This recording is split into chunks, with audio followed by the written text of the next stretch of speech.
The moment my stepdad's hand pressed down on my shoulder, I felt something inside me go completely still. Not calm, not peaceful, just frozen. Like the air had been sucked out of the room and replaced with something heavy and sharp. Christmas lights blinked softly in the corner of the living room. The table was dressed with red napkins and gold-rimmed plates, and the smell of roasted meat and cinnamon filled the house. It should have been warm. It should have felt like family. Instead, it felt like a stage, and I had just been singled out under a spotlight I never asked for. "Get up," he said, loud enough for everyone to hear. "That seat is for my real daughter."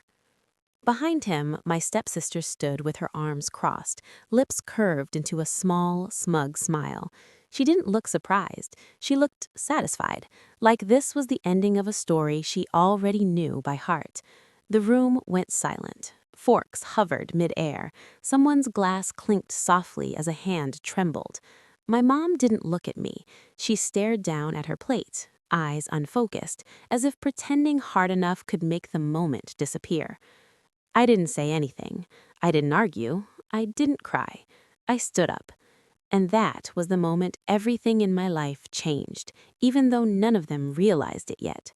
My name is Nora. I was 17 years old, and I had spent the last 4 years learning how to take up as little space as possible in my own home. I lived with my mom, my stepdad Paul, and my stepsister Brooke. Brooke and I were the same age, born only a few months apart, but that was where the similarities ended. My biological dad died when I was 11, a sudden illness, one of those phone calls that splits your life cleanly into before and after. For 2 years after that, it was just me and my mom.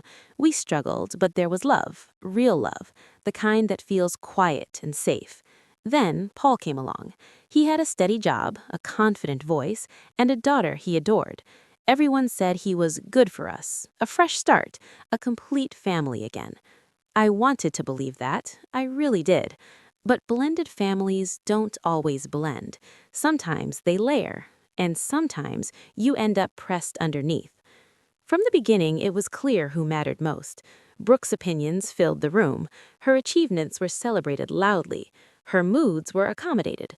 Paul talked about her like she was proof he'd done something right with his life. Me? I was tolerated. I wasn't loud. I wasn't confrontational. I didn't cause trouble. I got good grades, worked part-time at a small cafe, saved my money, and spent most of my time reading or writing. I learned quickly that staying quiet made things easier. If I didn't react, if I didn't ask for much, if I stayed out of the way, there was less tension. My mom noticed, I think, but noticing isn't the same as protecting. She hated conflict. She told herself that keeping the peace was the same as keeping everyone safe. What she didn't realize was that the peace she was protecting came at my expense. Birthdays were the first sign. Brooke's birthdays were events. Parties, decorations, thoughtful gifts. Mine were acknowledged. A cake, a card, a vague smile. Christmas mornings followed the same pattern. Brooke unwrapped expensive gifts, while I thanked them for things that felt like afterthoughts. Family photos always placed me on the edge, slightly cropped, like I wasn't meant to be centered. I told myself it didn't matter, that I just had to survive until I could leave. But Christmas Eve that year broke something open. The house was full.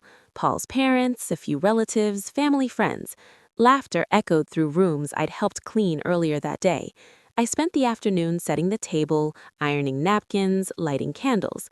I took pride in doing things well, even when no one noticed. When it was time to sit, I took my usual seat by the window, across from my mom. It was quiet there, familiar. Brooke walked in late, phone in hand, eyes scanning the table. She stopped abruptly when she saw me. "Why is she sitting there?" she asked, not even pretending to lower her voice. "That's my seat." My mom spoke softly, almost apologetically. "It's fine, Brooke. Just sit down." Paul didn't even look at her. He looked straight at me. "Nora, move." I blinked. "What?" He leaned closer. "You heard me. That seat is for my real daughter. Get up." The words landed hard. Real daughter. As if I were a placeholder, a mistake, something temporary. No one defended me, not one person. I stood up, legs shaking, and walked to the far end of the table where a folding chair had been placed near the kitchen door. I sat there while dinner continued as if nothing had happened. Conversations flowed around me, never including me. Paul raised his glass and toasted Brooke, talking about how proud she was of her. I ate slowly, barely tasting anything. My eyes burned, but I refused to cry. Not there, not for them. After dinner, Paul pointed toward the plates. "Nora, start clearing. You're right by the kitchen." Brooke laughed. My mom stayed quiet. I cleared every plate. I scraped leftovers, I loaded the dishwasher, and somewhere between the sound of clattering dishes and running water, something inside me snapped. Not into anger, into clarity. Christmas morning came, and the pattern continued. Brooke unwrapped gift after gift. Paul announced plans for a trip just for her. When it was my turn, I received a small gift card in a reused bag. Paul laughed. "You don't need much." My mom tried to soften it. Nora's not really materialistic. What she meant was, it's okay if we give her less. A few days later, at a family brunch, someone asked about my plans after high school. Before I could answer, Paul interrupted. "She's still figuring things out. Not everyone's ambitious like Brooke."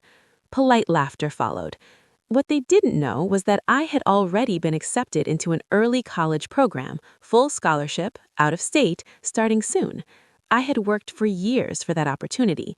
I hadn't told them yet because something in me already knew. New Year's Eve was the final straw. While Brooke dressed up and enjoyed the party, I was expected to serve drinks, clean up, take trash out. When someone pointed out that I wasn't the help, Paul laughed. "She's family. Family helps." I stepped outside into the cold, trash bag in hand, and pulled out my phone. I texted my grandmother, my dad's mom. "I'm ready. Can I come sooner?" Her reply came fast. "We'll be there this weekend." What none of them knew was that I had been planning my exit quietly for over a year. My grandparents had stayed close. They believed in me when no one else did. They encouraged my education, helped me plan, reminded me that I mattered. I saved every paycheck. I gathered my documents. I packed slowly and secretly. I wasn't running away. I was walking toward a life where I wasn't invisible. Saturday morning came. My bags were already in my car. I sat at the kitchen table waiting. My mom walked in first, confused. Then Paul, then Brooke. "I'm leaving today," I said calmly. The room exploded. Accusations, tears, anger. Paul shouted about everything he'd done for me. My mom cried about how she never meant it to be this way. I didn't yell. I didn't beg. I said, "You told me I wasn't your real daughter. You treated me like I didn't belong. I'm done trying to earn a seat at a table where I was never wanted." When my grandparents' car honked outside, I stood up. "The seat at your table was never mine," I said, "so I'm finding my own."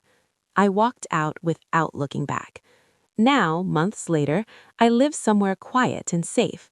I start classes soon. I wake up without dread. I feel seen. That Christmas dinner didn't break me, it freed me.